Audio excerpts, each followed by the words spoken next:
Good afternoon, everyone.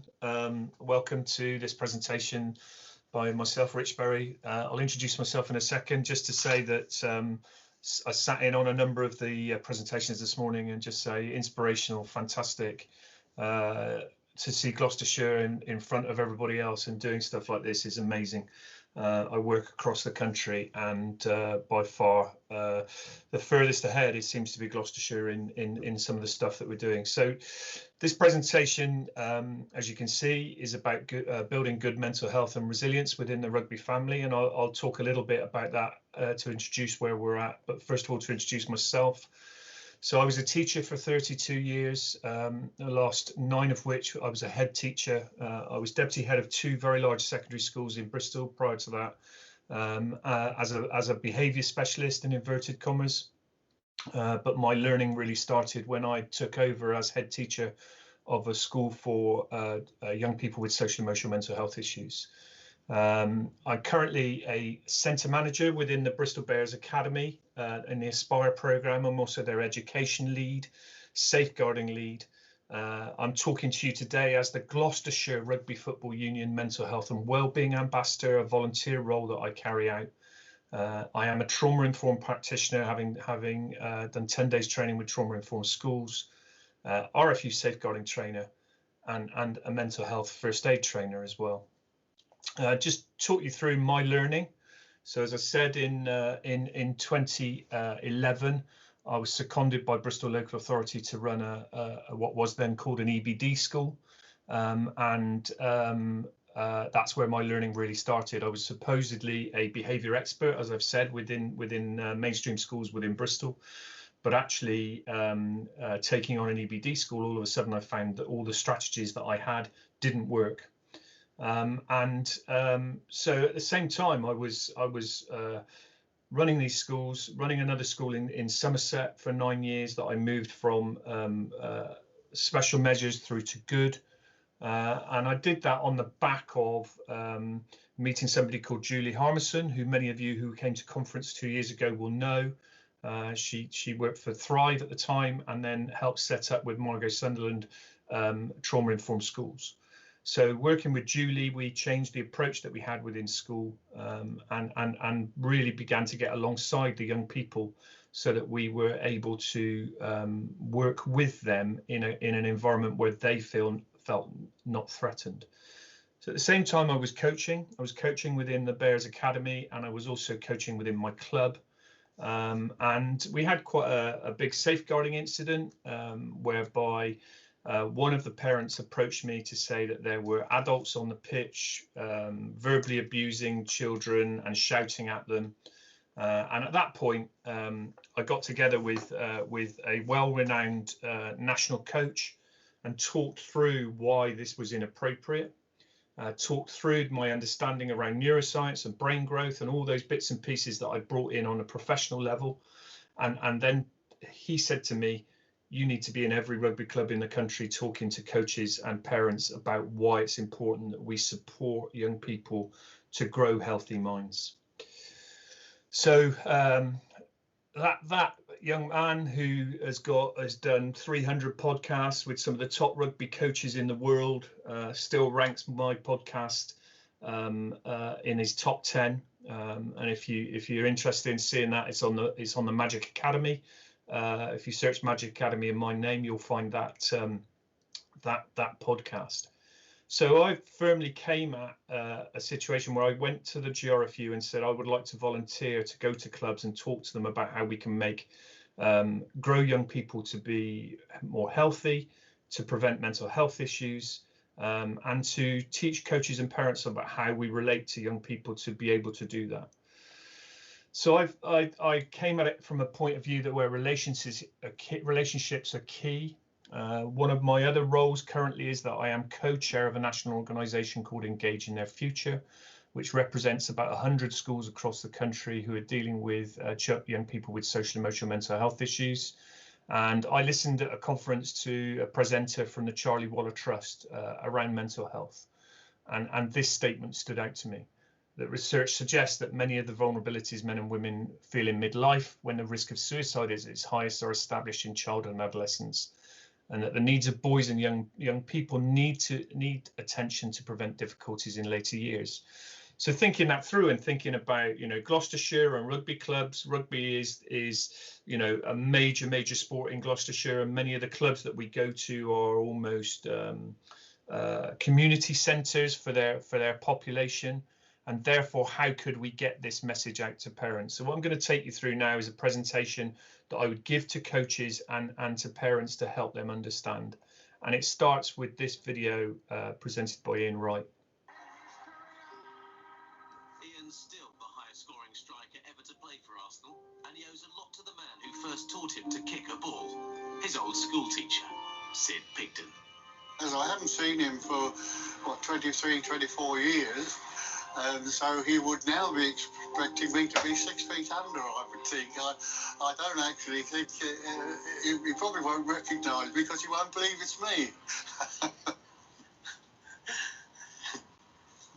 Hello, Ian. Long time no see. Mr. Pigden, you're alive. I'm alive, he says. How are you doing?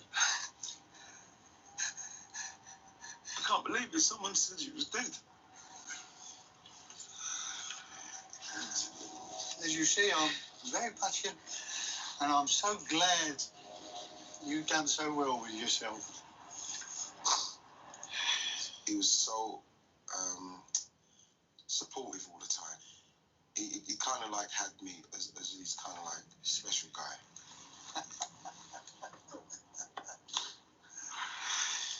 I don't know what to say. I can't believe it. I can't believe it. You know, now I realise how important he was in my life. The first main imposing figure, male figure in my life who was trying to guide me on the right road. How far are we going back now? 40 years? Yeah. 30 years anyway? Easy, 32 years. Yeah. Interestingly, if you followed Ian Wright's story more recently, you know, as mental health has become a topic which is in the forefront of the news, if you listen to his Desert Island Disc broadcast, or you saw his program recently around domestic violence, quite clearly Ian suffers with adverse childhood experience and struggled to maintain and control his temper as a player going through. But the reason for showing you that clip is just to talk about the importance of that one emotionally available adult. You know, it was mentioned earlier about the availability of adults, but being emotionally available. And interestingly, Sid Pigden, who was his teacher, was an ex Battle of Britain pilot, I think, and had been through trauma himself and understood that to be emotionally available for troubled young men within his school was really important. And that video struck me because that's one of the ways that I managed to move my school forward, was by being emotionally available for young people. And looking at coaches and parents who take on coaching roles within rugby clubs, I was concerned that people didn't really understand why they needed to be emotionally available, and would come at it from a point of view of let's control things, because it's easier to be a coach if you're very structured, you're very set in your ways. And actually what we know is actually these kids need freedom to learn. So just diving back, so as coaches in this presentation, I would do to parents and coaches that we would say, as coaches, we have always focused on physical fitness, but in today's society, we now need to have an understanding and sympathy for mental fitness. So we are adult role models in what we do, and how we relate to our children is crucial. If we have the ability to grow them or crush them with the words that we use, you know, and the way that we relate to young people within sport is really important, because far too often we see images where the adults are not in control, whether that be people on the touchlines shouting and verbally abusing players or referees. It's absolutely vital that we get the message across that that what we need to be able to do is allow the young people to express themselves, because what we're not in it for is we're not in it just for the coaches. And you know, in 2018 National Rugby Survey, which I use with coaches when we talk about it, we talk about, you know, what are we about? Is it about success? Is it about winning games? Well, actually, when you look through the survey that was conducted with 14 and 17-year-olds, which is in blue, and 6 and 13-year-olds is in red, the things they really hate is that they shout a lot. They do lots of boring practices. They have their favorites. They complain about the referee. Actually, you know, the most important thing for the young people is being with their mates, and enjoying themselves and having fun, and having the freedom as a coach to be in that situation, to allow that to happen. Then the success will come later. And I very often ask coaches and parents to do this. So take yourself back to school and think about some adjectives that describe your best and worst teachers. And what we come up with is, with the best, we get engaging, we get charismatic, we get energizing, we get funny, we get supportive, we get helpful. All right. And I said, how many of you are coaches like that? How many of you will say that at the end of your session, you have fulfilled those wishes? But what we often get, if we think about the worst, is somebody who's belittling or sarcastic. They're boring, they're self-centered because they're there just for them, they're disorganized, or they're shouty, and they try and control things through shouting. And what we know from all the studies around ACEs, and is that domestic violence being a major one means that anybody who's shouting can very often take you to a place where you are fearful because of the way that the brain is wired. One of the things that I did right back in 2012, when I realized I wasn't being successful with these young people, was actually I learned about neuroscience. And I'm lucky enough now to lecture at the University of Bristol on the PGCE course, helping young teachers understand about the way that the brain is wired. And we're going to look at that in a second. So we can help to grow our young people to be more emotionally resilient by being more emotionally intelligent adults, by showing empathy, by not shouting, by praising them and letting them play. And one of the presenters this morning talked about Brené Brown. If you haven't seen the animation that Brené Brown does on YouTube around the difference between empathy and sympathy, it's really important that we get our heads around what empathy means. And to be empathetic, we have to show our own emotional side and have understanding. Here's a really interesting stat for you, okay? That we know that growing neurons in the brain takes roughly about 400 repetitions to create a new synapse. So if we think about how we go about that through constant repetition, etc. But what Dr. Karen Purvis has said from the Harvard's medical school is that unless it's done with play, in which case it takes between 10 and 20 repetitions. And for any of you who have been involved in any trauma-informed practices, they are very much play-based. That's how we get that trust and security from the young people. And what I say to the coaches is, what you need to be able to do is let the children express themselves. Don't put too many constructs on them. Don't just do drill-based stuff. Do stuff where they're just playing the game and then draw things out of the game to help them learn, because you'll get a far better player out of it than that. So if we talk about neuron growth, it's really important that we understand how the brain grows. So after 20, this is about triune brain theory, which is a really simplistic theory. Okay, and I've done quite a lot of reading around brain growth, done quite a lot of studying around brain growth. My favorite book is The Little Book of Big Stuff About Your Brain by Dr. Andrew Curran, who's chief pediatric neurobiologist at Alder Hey Hospital in Liverpool. And if you haven't seen or heard Andrew speak, then somebody to go to find out about. But if we think about triune brain, then the reptilian brain comes online after about 25 days after conception. So really early, the reptilian brain begins to grow. Once we're at about the 3rd trimester of pregnancy, the soft tissue is there, but the synapses haven't grown. The reptilian brain is there. It's instinctual or dinosaur to react to threat. Okay, the limbic brain is our emotional feeling brain, which grows through love, care, and nurture. And the neocortex is our rational thinking brain. Okay, but very often messages can't get to our rational thinking brain if the limbic brain is not developed, or if the reptilian brain is acting as a blocker. Okay, and it might act as a blocker because children are frightened from previous experiences that they've had. Let's listen to some kids talk about it. We are going to tell you about our brains.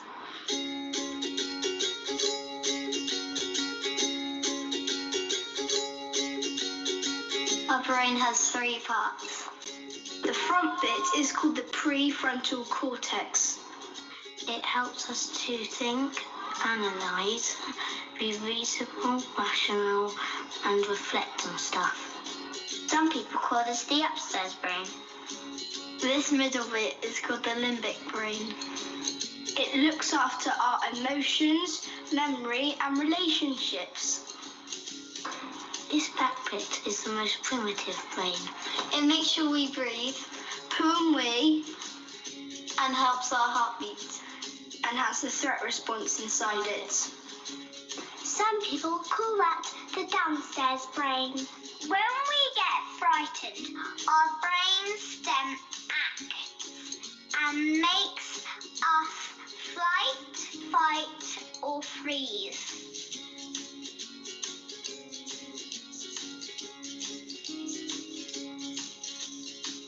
Hormones, which are cortisol and Adrenaline. start pumping around our body. And that makes us full of energy and strength. So we wiggle, fiddle, giggle, and we can't sit still. We also either flight, run, or we fight, which makes us get told off. Or we can freeze and look like we are not listening. But actually what is happening is that we are frightened And our body is trying to warn us and protect us.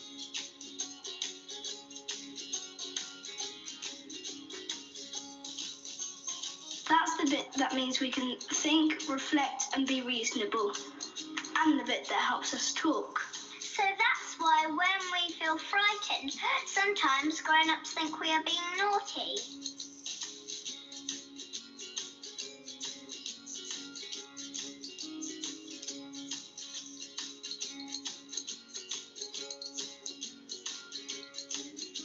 So if we saw a big bear, we won't be able to stop and wonder what kind of bear it is, because then we'd be eaten.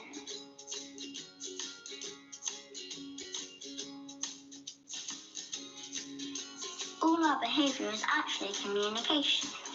Because no child wants to be thought of as naughty. Often we just feel frightened and we can't use our words because our brains are preoccupied and trying to survive. We are going. So just thinking about that and thinking about, you know, the brain science involved and thinking about the amygdala. So the amygdala is the fire alarm of the brain. And sometimes we have deep-seated memory, which is buried close to the amygdala, which fires the brain stem into action, which stops our limbic and rational brain from thinking. And that's very often when we see behaviors that are difficult. You know, if I said to you, if there's anybody in the audience who's frightened of spiders, okay, you will have had at some point a memory buried in your amygdala around spiders being threatening. And if any of you have ever walked into a kitchen and seen a tomato stalk by the bin and taken a really deep breath and then laughed at yourself because it's a tomato stalk, I bet 30 seconds later you've looked back just to double check, because that's the sort of thing that can trigger life preservation moments, which trigger our flight, fight, freeze responses. So sometimes when we look at behavior, we see it as being naughty when actually it's a cry for help. And it's really important that everybody understands that, because behavior is a communication of an underlying cause. Okay, so we need to be across that, whether we are in schools, whether we are coaching young people, because actually unless we're able to identify those triggers, we can't support them. So here's the link. So in order for the limbic brain to grow in a way that stops the brainstem from being dominant, a child has to experience emotional connection with adults around them. We know that the limbic brain never stops creating templates of good and bad emotional experience. However, those who experience early neglect and or trauma are more likely to experience poor mental health issues later in life.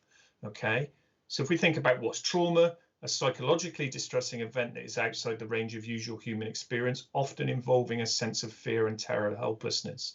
That's from Bruce Perry. So if we think about life experience, if you haven't had any life experience, the simplest things can be traumatic. Very often parents don't consider that when things are going on around their children. Trauma happens when any experience stuns us like a bolt from the blue. It overwhelms us, leaving us altered and disconnected from our bodies and coping mechanisms. We've had our undermined, and we feel utterly helpless. It can also be trauma is anything that happens too much, too fast, too soon. Challenging behavior occurs when the demands and expectations placed upon a child outstrip the skills they have to respond adaptively. So if we're thinking about that in a coaching scenario, actually, how often do we isolate those young people rather than talk to them because we can't deal with them? So let's think about the potential impact of the emotional well-being in light of the pandemic. So if we think about all those things, we know from mental health that the stats give us all sorts of things. So pre-pandemic, 50% of mental ill health issues were embedded by the age of 14 and 75% by the age of 18.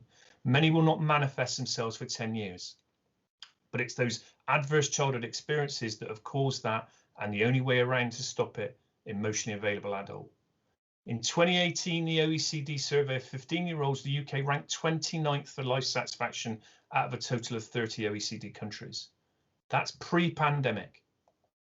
In 2019, 10% of primary age pupils suffered with a low self-well-being. In 2019, 13% of young people aged 5 to 19 met the clinical criteria for a mental health disorder. The lived experience we have witnessed indicates the impact is huge on everyone. And 2 months ago, NHS Digital have now said that the impact could be as great as 1 in 4 young people being affected by mental health issues later on as a result of experiences that they've had now. So why does trauma lead to potential mental health issues? The work of Professor Aidan McCrory at the Anna Freud Institute of Child Adolescent Mental Health explains it really, really well. So we think about social determinants of physical health, social status, social integration, and social experience all linked together. For mental health, these social determinants equally impact our mental health in adulthood. Moreover, these determinants are all robustly associated with childhood adversity. If we think about a competitive situation in a sports scenario, okay, we've got a swimming example here, where actually depression-prone individuals are more likely to experience interpersonal stressors, and individuals who have experienced childhood maltreatment are also at increased risk of future stressful life events. So if they can't cope, they might assault somebody, they might abuse somebody, they might have interpersonal violence, they might have relationship difficulties, and the person overseeing that just ostracizes them, pushes them out from that situation because they don't understand what's gone previously. But what we know is that creates social thinning. Relative to their peers, children who experience maltreatment are more likely to grow up to be adults who have smaller social networks, are more likely to experience loneliness, have lower levels of social support, and what that leads to is isolation, and what that can lead to, okay, are major mental health issues. So we need to be thinking about how we support right back at the very beginning to make sure that we, through trusted adult relationships, prevent these things from embedding and getting worse. So what's the impact on everybody's mental well-being? Well, I use a really simple thing for young people and for adults to understand, and that's a 3-legged stool model. So if we look at the pandemic and we think, well, some people got increased physical activity. Lots of people, actually, their physical activity got worse because they didn't go outside. Lots of people played computer games or watched box sets, and their sleep hygiene as a result deteriorated. If your sleep hygiene deteriorates, your physical activity is going to go downhill. The chances are your diet is going to go downhill. And it only takes one of these legs of the stool to get shorter for the seat, the balanced mental health, to deteriorate.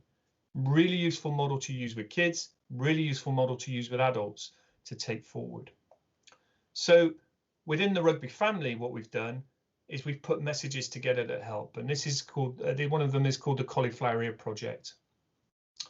If you're feeling down, remember you're not alone. So what we're going through is unprecedented. We talk to young people and adults about that.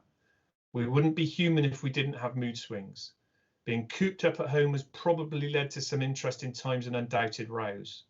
You've probably looked for connectivity with others via social media. So just exploring the thinking around safe social media use is really important. It's okay not to be okay. It's good to talk, we've seen these phrases bandied about, but what we know the hardest bit is to own up to feeling low and making sure, because stigma is the biggest issue that we need to tackle. The Macho World of Rugby sometimes doesn't help, but things are changing. So if somebody asks you how you are, don't push them away. And if you are worried about a mate, ask and keep asking, because the owning up to stuff and showing that you're interested is a really important way of lowering those mental health risks. Always lend a cauliflower ear. If it's too difficult to talk to others, we're here to listen or can signpost you to someone who can help. So what we've done is I've established a accreditation for clubs within the Gloucestershire area, which encompasses a lot of Bristol, most of the Cotswolds, the Forest, Gloucester itself. Okay, we go as far north as Tewkesbury, as far south as South Bristol, which is my club, Old Bristolians, and we go, across to west of the county, Stow on the Wold, east of the county, Stow on the Wold, and right into the Forest. And we offer this accreditation. This accreditation is based on the fact that if we know how to support young people, okay, then the chances of mental health issues arising are lessened. I've been lucky enough to be involved right back since 2019 with the RFU themselves, and we've recently published with Simply Health a document that's going out to every clubs about mental well-being and keeping the rugby community healthy, and it is based around long relationships. So coming back to the bit about supporting young people, about the importance of sport and activity in helping them get over mental health issues. Absolutely prior and paramount that we encourage them to be involved in activity, but at the same time supporting them to do so. More recently, Sport England, post-pandemic, have put in a return to play protocol with 42 national governing bodies, where if you go onto the Sport England website, you can pick out club toolkits where you can look at how to support volunteers to get back into to helping support sport. And in addition to that, so within our own network, there are 54 clubs within Gloucestershire, we signpost. So we make sure that we support the national organisations, ones displayed here, okay, and more local organisations, ones displayed here. So Teens in Crisis is a charity in the Forest, and Off the Record is a charity in Bristol, and we point young people to those. We also encourage them to use Kooth, which is used in most of the schools, and to make people aware of the app, the Hub of Hope, which if you put your postcode in will locate services for you. So ACE is really, really important that everybody understands that support mechanism for young people right back at the very beginning, right back when they join clubs, so that they know that there's an emotionally available adult, that the adults who are supporting those young people through a coaching role actually understand their role. And it's not about them, it is about the young people developing. And they can develop through that process as well. But just by being that shouty parent on the touchline, or by being that shouty coach, actually you could be closing people off from the sport in which you're involved, but also potentially setting them up to have mental health issues later in life because you are not that available adult for them. So I hope you found that interesting. Bit of a whistle-stop tour through it all. My background, as I said, I'm an educational consultant now, having retired from my headship. I work for Mental Health First Aid England, running courses, but I do this voluntarily for the GRFU and come out to clubs and talk to parents and to coaches. If you're interested in making contact, those are two contacts for me there, either on Twitter or via the GRFU website. And if anybody's got any questions, I'd be delighted to answer them. In the meantime, make sure you look after yourselves. Any questions, pop them in a chat or unmute yourself if you can, and come back to me.